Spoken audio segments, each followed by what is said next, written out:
विद्यार्थी मित्रांनो, मी श्याम पटणकर स्वागत करतो तुमचं माझ्या युट्यूब चॅनल मध्ये. तर विद्यार्थी मित्रांनो, आज आपण बघणार आहे की विविध स्पर्धेमध्ये येणारे अशी काही जी प्रश्न आहे ज्याला आपण इनपुट आउटपुट म्हणजेच मराठीमध्ये आपण त्याला आदान प्रदान असं म्हणतो. अशा प्रकारचे प्रश्न आपल्याला कसे सोडवायचे ते हे आपण जाणून घेऊयात. तर चला मग सुरू करू आपल्या प्रश्नाला. बघा, आपल्याला पहिला प्रश्न दिलेला आहे. जर इनपुट, आता आपल्याला एक इनपुट दिलेलं आहे 85, 16, 36, 04, 19, 97, 63 आणि 9. तर बघा, त्याच्या काही पायऱ्या दिल्यात. 5 पायऱ्या दिल्यात, म्हणजे स्टेप दिलेल्या आहेत. ज्याला इंग्रजी स्टेप पण येते, पायरी पण येते, तसंच चरण सुद्धा म्हणतात. मग सगळ्यात अगोदर तर आपण काय बघणार आहे की याला त्यांनी सॉल्व कसं केलंय. तर आपण इथं जर एक विशेष क्रम बघितला तर संख्या ही उत्तरत्या क्रमात आलेली आहे.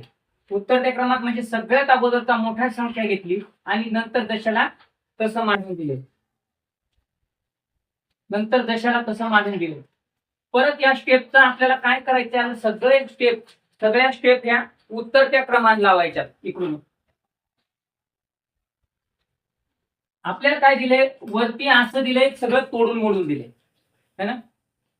नारायण मूळ दिसत नाही का, दिसायला ना. सगळं काय दिलंय आपल्याला इथं, तोडून मोडून दिले, कुठल्या संख्या दिल्या. पण जर नंतर त्यांनी एक स्टेप आपल्याला इथे दिलेली आहे, बघा सगळी स्टेप दिलेली आहे इथं, पण सगळे बघायचे असेल तर शेवटची स्टेप महत्वाची असते. मग शेवटची स्टेप पहा आपल्याला, 97, 85, 63, 36, 19, 16, 09, 04. म्हणजे काय केलं त्यानं, उत्तरता क्रम घेतलाय. काय घेतलाय, उत्तरता क्रम. पण ती उत्तरता क्रम कसा आणला, मग सगळ्यात अगोदर 97 घेतली, नंतर 85 पासून जसं तसं समोर टाकून दिले, जशाला तसं टाकून दिले. बघा दुसरी स्टेप पहा, 87, 97, 85 हे जशाला तसं ठेवले, कारण सुरुवात 85 पासून त्याच्यानंतर येणार. बघा याच्यातली सगळ्यात मोठी संख्या शोधली, कोणती येणार आहे, 63, आणि बाकी 16 पासून जशाला तसं, फक्त 63 अलीकडे आल्यामुळे 63 लिहायचं नाही. तिसरी स्टेप बघा, 97, 85, 63 तशा तसं ठेवले, पण याच्यात मोठी संख्या कोणती उरलेली आहे, याच्यात 36. मग 36 आधी घेतली आणि 16 पासून जशाला तसं 36 कट करू ना. चौथी स्टेप पहा, 36 पर्यंत जशाला तशी आहे, 16 पर्यंत जशाला तशी आहे, पण इकडं समोरची संख्येमध्ये 19 आहे ना. मग हे चुकीचं झाली की नाही पद्धती. इथं 16 पर्यंत दिले मान्य, 36 नंतर 16 पासून जशा तसं लिहिलेलं होतं. मग आता याच्यात काय करायचंय,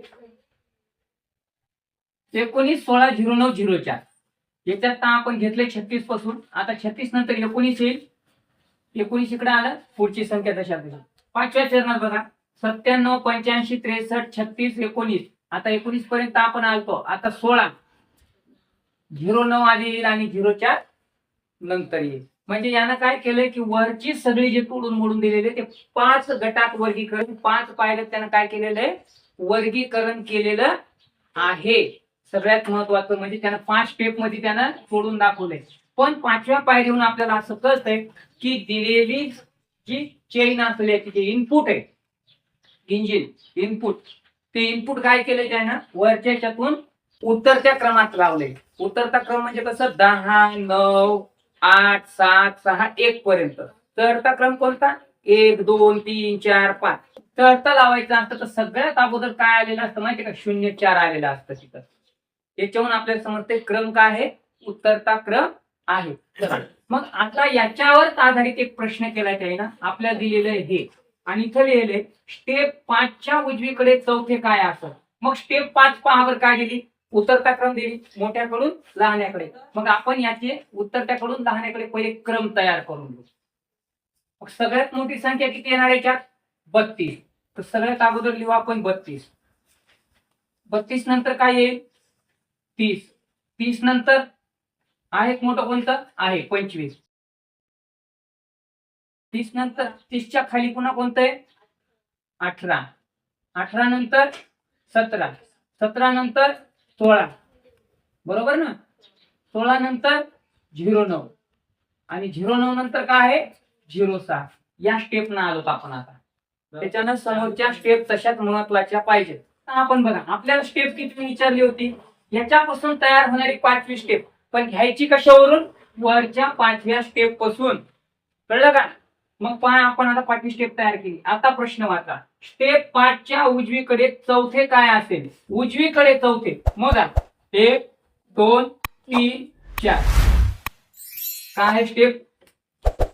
उजवीकडे काय असेल? 17. काय असेल पाहिजे? 17. ठीक आहे. मग अशा पद्धतीने आपल्याला त्याला काय करायचं? सॉल्व्ह करत राहायचं. ठीक आहे ना. मी याच्यानंतरचा दुसरा प्रश्न एक तुम्हाला देतो. मी आपल्याला दुसरा प्रश्न विचारलाय. स्टेप 3 मधील शेवटून दुसरा अंक कोणता असेल? आता बघा स्टेप 3 आपल्याला कुठे दिलेली आहे? ही दिलेली आहे. याप्रमाणे आपल्याला ते घ्यायचंय. मग स्टेप 3 दिली त्या पद्धतीने याचं तयार केलंय आपण. बघा 97 85 63 आणि 36 इथपर्यंत बरोबर आहे. म्हणजे त्याच्या पद्धतीने आपण जर घेतलं तर 32 30 25 18 इथपर्यंत व्यवस्थित राहील. मग पुढची स्टेप जशा तशी घ्यायला लागेल आपल्याला. बघा काय काय कटलंय? 32 कटले, 30 कटले, 25 कटले आणि 18 कटले. म्हणजे राहिलेली स्टेप पुन्हा पहिल्यापासून घ्यायची. तर बघा 09 16 17 06 हे आपण पुढे जशाला तसे टाकून दिले. आपल्याला विचारलंय स्टेप 3 मधील शेवटून दुसरा अंक कोणता? आपण या 3 स्टेप मधून याची तिसरी स्टेप काढली या संख्येची आणि शेवटून दुसरा क्रमांक येतो आपला 17. याचं उत्तर असेल 17. त्याचं उत्तर काय असेल? कळलं ना. या स्टेप नुसार पहा. या स्टेप नुसार काय करा? वरच्या स्टेप न खालच्या स्टेप मध्ये मॅच झाले पाहिजेत. या पद्धतीने तुम्हाला ते उत्तर शोधता येईल. थोडं इनपुट आउटपुट वर आपल्याला त्याने तिसरा प्रश्न दिलेला आहे. स्टेप 5च्या डावीकडून तिसऱ्या अंकाच्या उजवीकडे पहिला अंक कोणता? बघा स्टेप 5 आपल्याला इथे दिलेली आहे. पण इथं ती कंप्लीट व्हायली. जर नीट बघितलं आपण तर या संख्येपासून आपल्याला इथं स्टेप 5 नाही तर स्टेप 6 तयार होतात. किती तयार होतात? 6. का माहितीये का? जर आपण या पद्धतीने मांडत गेले नसते तर त्याच्यात पुन्हा परीक्षेमध्ये एक प्रश्न विचारला जातो. असे याच्यावरती कमीत कमी एक तर 3 प्रश्न विचारते किंवा 2 तरी विचारतो. आणि त्याच्यात जर असतील की दिलेल्या स्टेप मध्ये दिलेल्या इनपुट मध्ये यापासून किती स्टेप तयार होतील, किती पायऱ्या तयार होतील, किती चरण तयार होतील, तर याच्यापासून 6 चरण तयार होतात. किती तयार होतात चरण? 6. पण आपल्याला वरती काय दिले? फक्त 5. पण जर प्रश्न आले त्यामुळे हे काय करायचं? स्टेप याही सुद्धा प्रश्नाच्या मांडून ठेवायच्या त्या पद्धतीनं. त्याच्याशिवाय चरण आपल्याला किती निघतील हे माहित होणार नाही. तर बघू 5वं चरण काय म्हणतंय. तर 5वं चरण म्हणतंय 97 आणि तशा तसंच घेतलंय. काय टेन्शन नका घेऊ. काय होतं आपलं पहिलं सांगा? 32 30 25 18 17 16 09 07 हे आपण दिलेलं होतं. बरोबर. हे घेतली होती 5वी स्टेप. पण ही 5व्या स्टेप मध्ये येणारच नाही. 5व्या स्टेप मध्ये काय येणार नाही? कारण हे 2 अंक आपल्याला असे लिहावं लागतील. तेव्हा याच्यानंतर आपली जी स्टेप तयार होईल शेवटची ते काय होईल?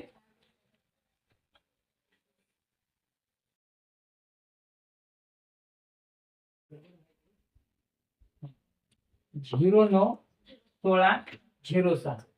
तर ही झाली आपली 5वी स्टेप. मी आताच काय म्हणले की यापासून 6 स्टेप तयार व्हायल्यात. यापासून वरच्या तर 5 आहेत पण याच्यापासून किती स्टेप तयार व्हायल्या? 6. पण आपल्याला 5वीच लिहायची होती. आता बघा 6वी स्टेप कशी तयार होती.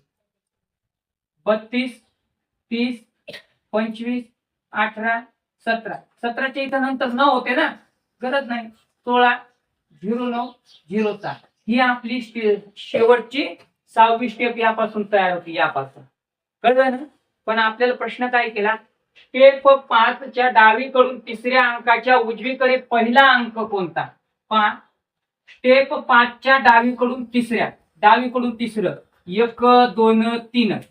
डावीकडून तिसऱ्या अंकाच्या उजवीकडे पहिला अंक कोणता? डावीकडून 3च घेतले होते. मग उजव्या बाजूकडून पहिला अंक कोणता येईल रे? 18. आपलं उत्तर असेल पाहिजे 18. नाही समजलं? काय म्हणते? डावीकडून तिसरा अंक कोणता यायला आपला? 32 30 आणि 25. कोणता यायलाय? 25. अंकाच्या उजवीकडे. आता या अंकाच्या उजवीकडेच पाहिजे ना आपल्याला. मोजबरीकडून उजवीकडून. या अंकाच्या उजवीकडे इकडे थोडी जाता येते तुम्हाला.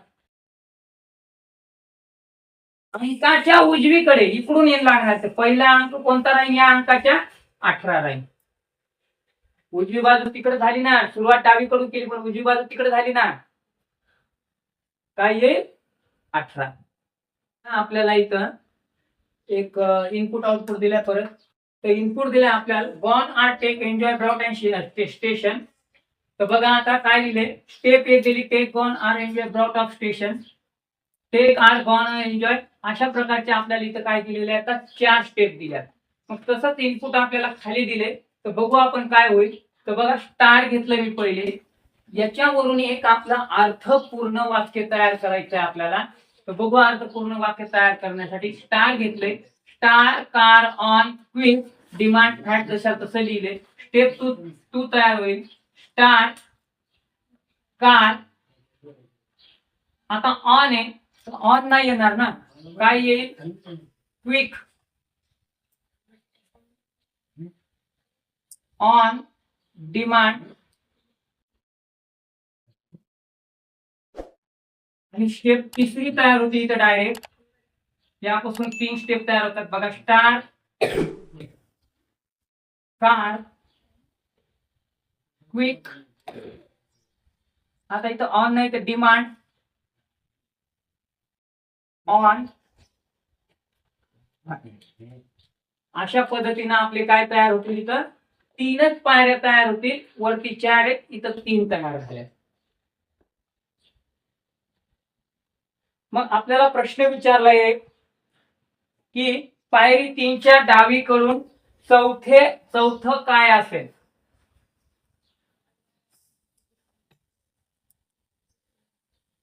पायरी म्हणजे स्टेप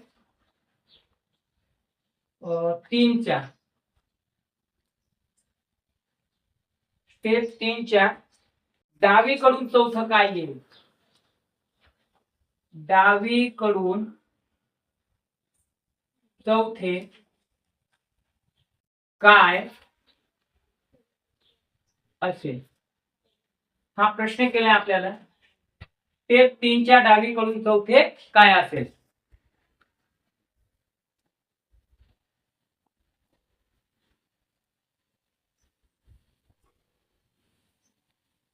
तर बघायचं आपले 3 स्टेप तर झाली. स्टेप 3 काय दिलेली बघा. डावीकडून चौथं लक्षात घ्या. 1 2 3 4 काय आले? डिमांड. स्टेप 3च्या डावीकडून चौथं काय असेल? तर ते हे डिमांड. काय आहे? डिमांड. ठीक आहे, अशा पद्धतीने सोडवावं लागतंय. कळलं ना? आपल्याला जे प्रश्न दिलाय त्या प्रश्नाचे आपल्याला हे सोडवता येते. बघा तुम्ही असे उभे राहिले, तुम्ही पेपर समोर बघायले, तुमच्या उजव्या हाताचं तिकडून मोजायचं, डाव्या हाताचं इकडून मोजायचं. कळलं का? एवढं लक्षात ठेवायचं.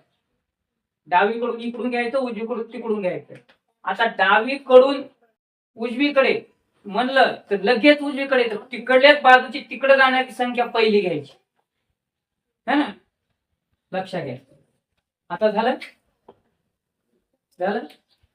समजलं? तर पहा आपल्याला आता यावरती आणखी दुसरा प्रश्न विचारलाय. स्टेप 2च्या उजवीकडून तिसऱ्या अक्षराच्या उजवीकडे पहिले अक्षर कोणते? म्हणजे बघा इथं पण उजवीकडून घेतलंय आणि इथं पण उजवीकडून घेतलंय. मग बघा आपल्याला जागा अपुरी पडत आहे, त्याच्यामुळे आपण स्टेप 3 ही मोडलेली आहे. आधीच जर नसेल कोणाकडे लिहिलेली तर व्हिडिओ मध्ये पूर्ण असेल, त्या पूर्ण याचं काय करा, घरी गेल्यावर युट्यूब वर चालू करा आणि त्याचा स्क्रीनशॉट काढून ठेवा. बघा स्टेप 2च्या उजवीकडून, स्टेप 2 पुढे ही तर उजवीकडून तिसरे 1 2 3, उजवीकडून तिसऱ्या अक्षराच्या उजवीकडे. मला परत उजवीकडे म्हणाले ना, मग उजवी बाजू इकडे आहे का इकडे आहे? इकडे. पहिले अक्षर, मग आता इथून पहिला अक्षर कोणतं यायले? का कोणतं यायले? डिमांड. म्हणजे आता उत्तर काय असायला पाहिजे आपलं? काय असायला पाहिजे? डिमांड. है का नाही? समजलं? आता आपल्याला तिसरा प्रश्न दिलाय यावरती. स्टेप 1च्या शेवटून तिसरं काय असेल? मग स्टेप 1 पुढे आपली इथे, शेवट कुठे आहे? इथं आहे. तिसरं काय यायला आपलं इथं? क्विक. म्हणजे स्टेप 1 च्या शेवटून तिसरं काय यायलंय? क्विक. QUIC. तर अशा पद्धतीने आपण इनपुट आणि आउटपुट वरले 2 प्रश्न इथं समजून सांगितले, पाहिले. यानंतर तुम्हाला हेच नाही तर अंक सुद्धा येऊ शकतात, वेगवेगळे येऊ शकतात. याच्यामध्ये एकतर वाक्य तयार करणे, वाकडं तिकडे दिलेलं वाक्य तयार करणे, त्यानंतर मग संख्येचा क्रम चढताय का उतरताय, काही संख्या दिलेल्या आहेत वर्ग आहे का, किंवा एक एक संख्या सोडून घेतली का, अशा पद्धतीने तुम्हाला येऊ शकते. जसं की आपण याच्या स्कॉलरशिपच्या याच्यात बघितलंय, र म न आणि त्याला एक कोड दिलेला आहे, नंतर झ ग न असं दिलेलं आहे, नंतर पुन्हा काहीतरी नाव दिले तर एक विचारते की या अक्षराचा कोड काय होईल, है ना. त्या पद्धतीने पण याला तोडायचे. ही चेन आहे, इनपुट आउटपुट, आदान आणि प्रदान, बरोबर. तर अशा पद्धतीने आपण इथं बघितलंय. याच्यावरचा आणखी एखादा प्रश्न जे वेगळ्या पद्धतीत जर असेल तर मी तुम्हाला ते समजून सांगेन. तोपर्यंत तुमची रजा घेतो.